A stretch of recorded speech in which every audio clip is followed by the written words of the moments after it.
Hey there, tubers. Today's video is going to be on replacing the fuel pump in my 2013 John Deere Gator RSX 850i.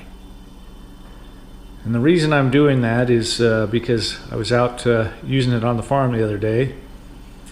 I was headed back home and it started sputtering like it was out of fuel. I looked at the fuel gauge, had plenty of fuel. So I decided I'll just pull over and stop, shut it off, see what's going on. And I couldn't find anything really wrong with it. So I went to start it back up, turn the key on, and I couldn't hear the fuel pump.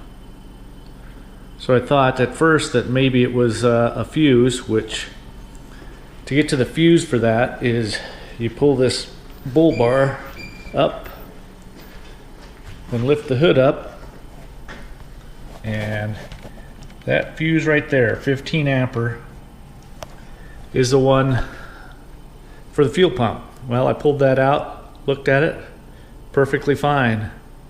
Swapped it with another one just to double check, and it still didn't come on. So after doing some research, fuel pumps have been an issue with these Gators.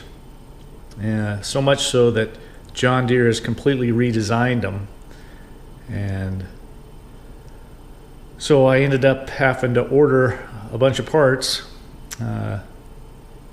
instead of just doing a nice easy swap out.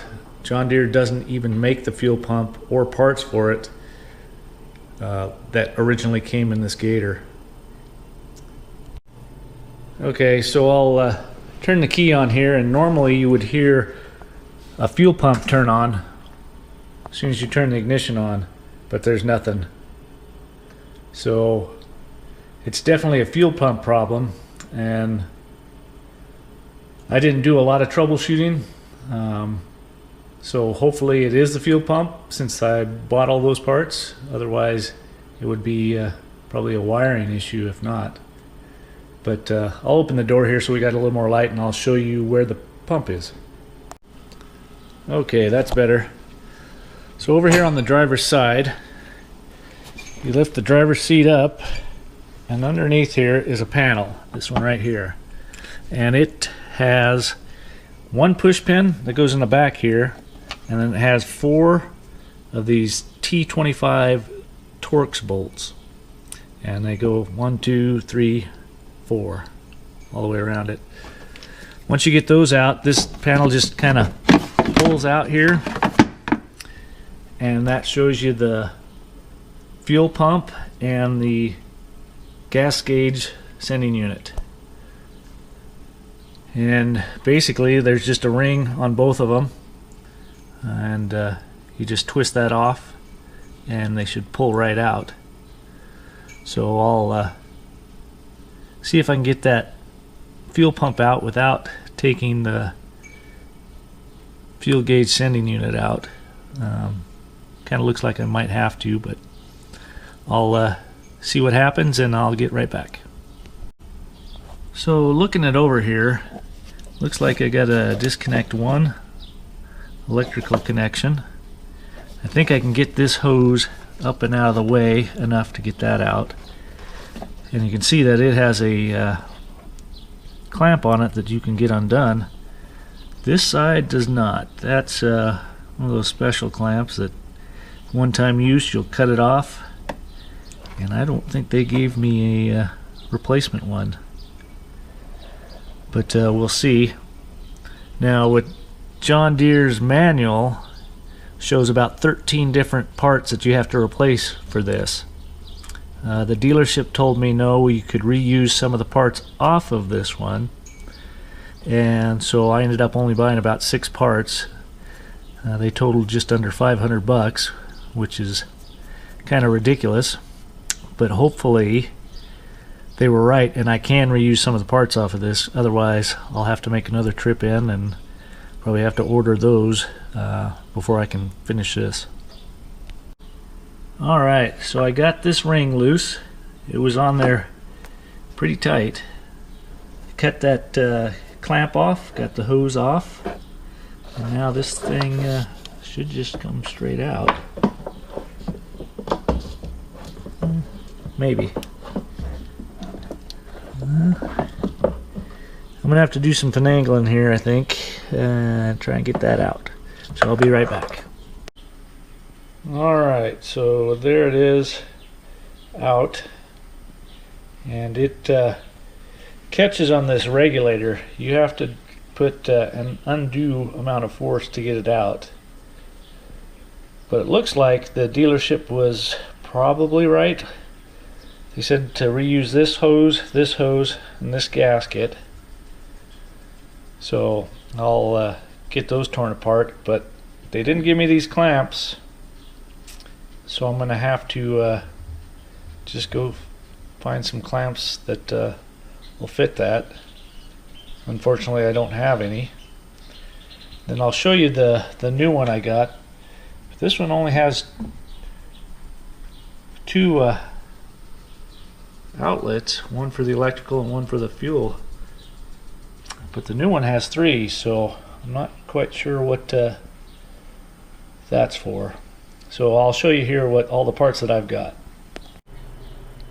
Alright, so this is what I've got. This is the new piece that goes down into the tank. As you can see, it's got 3 holes and a stud on it.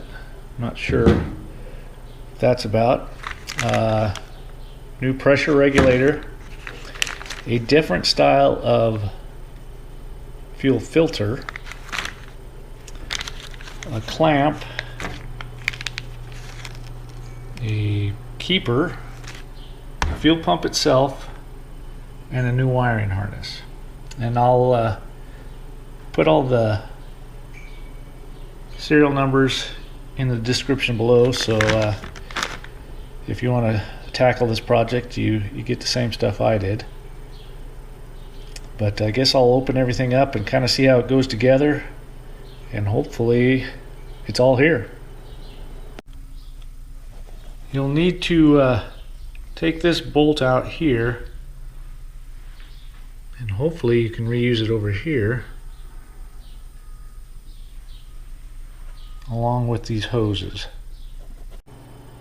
Okay, so there's a couple things that you do reuse, so the guy at the John Deere dealer was right.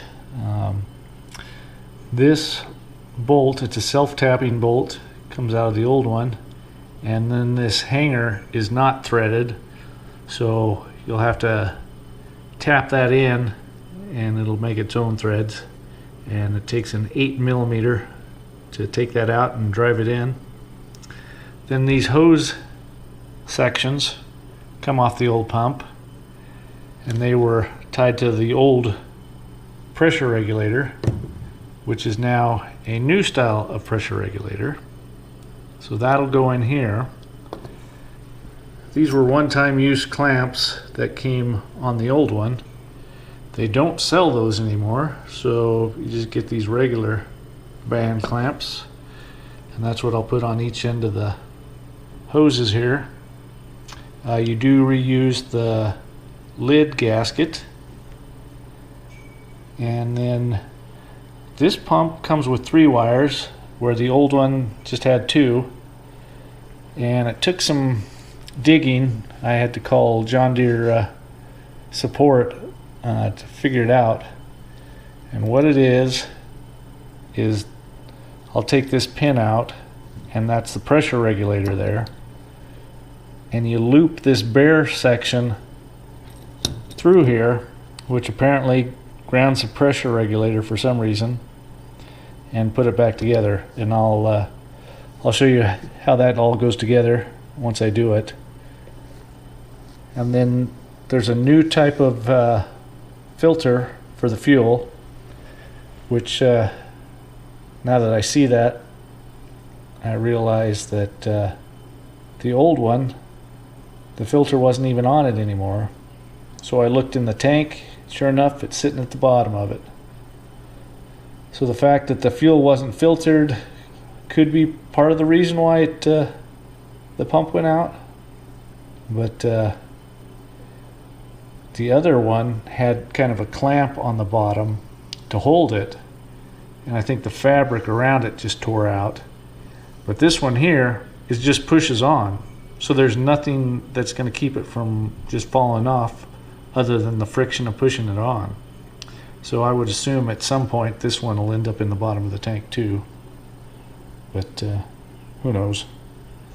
So I'll get this regulator and this wire put on, and then I'll get right back with you. Now here's kind of an annoying thing.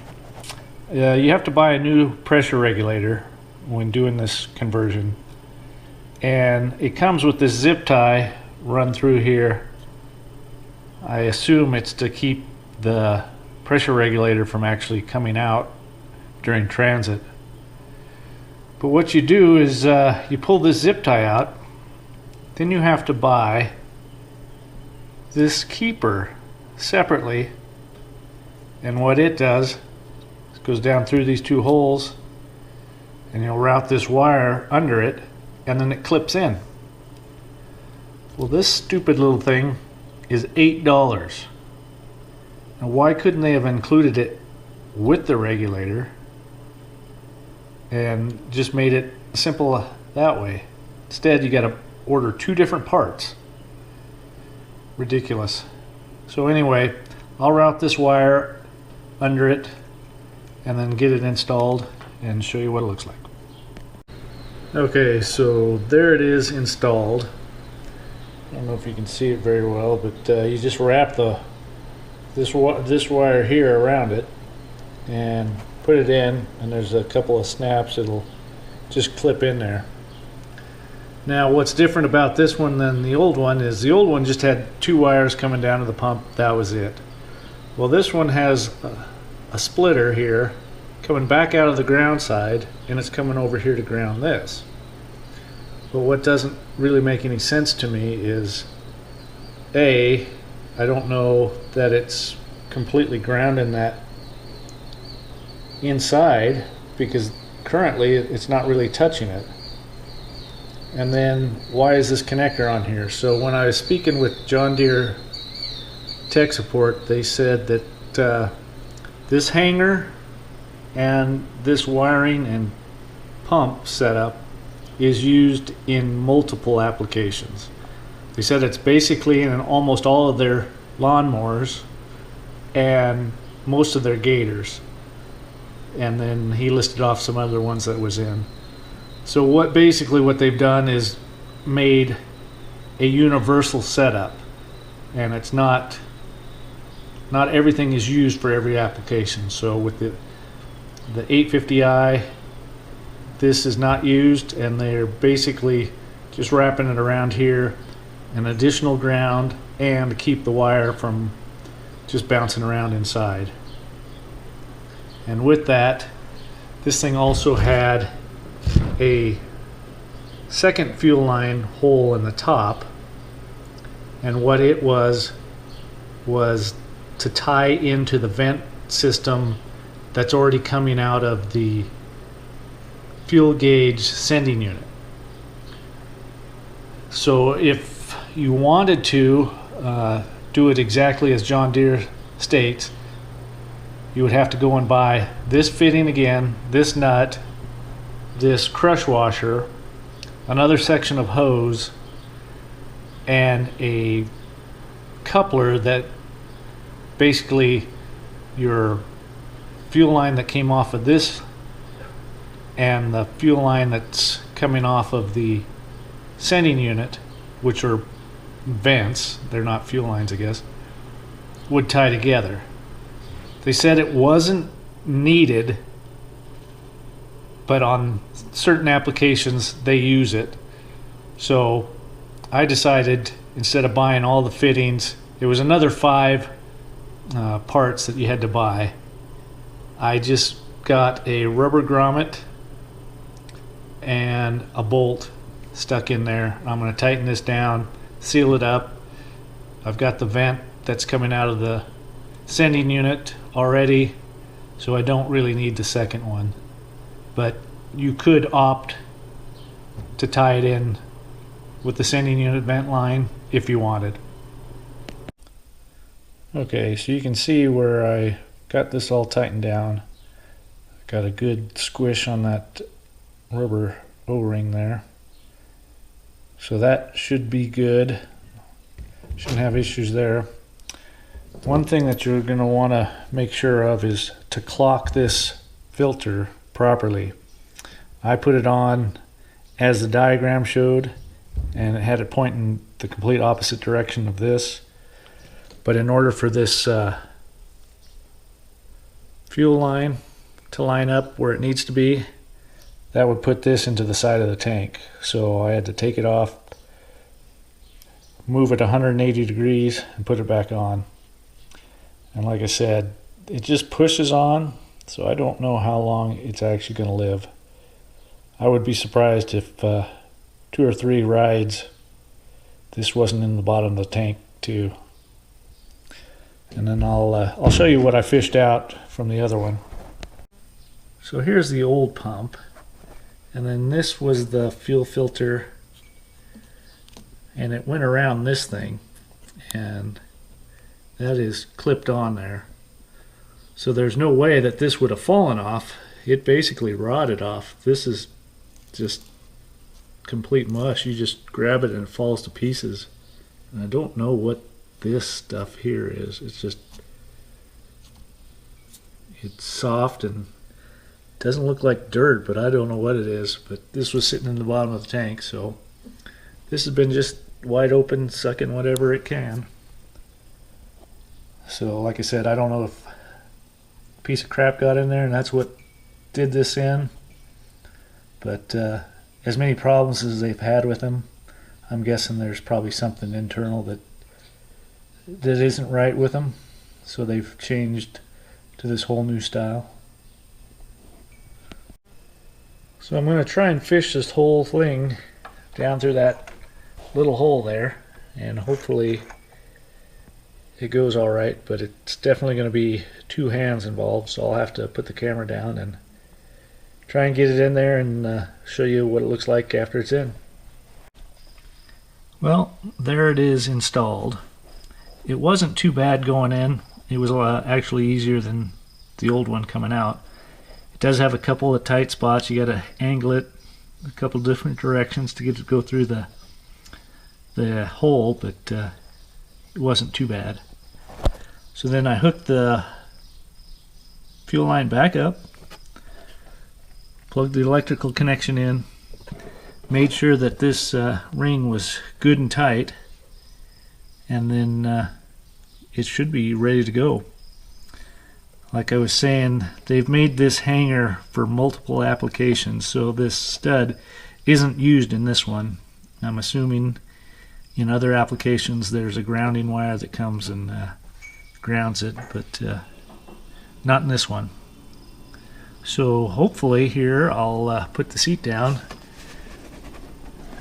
give it a test, and I'm hoping that we hear something.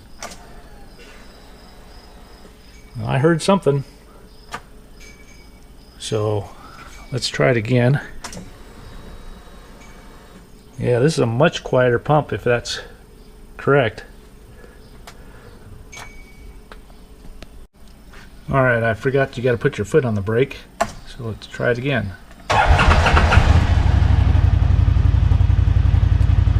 She's running. Hot dog. So it was the pump, not an electrical issue. So hopefully that cures it and it'll stay running for a while. Hopefully that was detailed enough for you. I'll just put the cover back on, put the screws in and that one push pin, and she'll be race ready. Well, if you have any questions or comments, leave them below, and I'll try and answer any questions you have, and I'll throw the part numbers in that I got, and then the additional ones if you wanted to do it to where you can tie a vent this into this vent line here. It should be pretty straightforward. It'd just be another fitting like this, and then a T in here would be the easiest, but that's not what they want to do. They want you to run another hose down through here and connect back in here somewhere with a special fitting. So kind of your call. They said it's not needed, so I eliminated, and I'll run it for a bit and see if for some reason I do need that additional vent. But otherwise, I'll talk to you guys later. Bye-bye.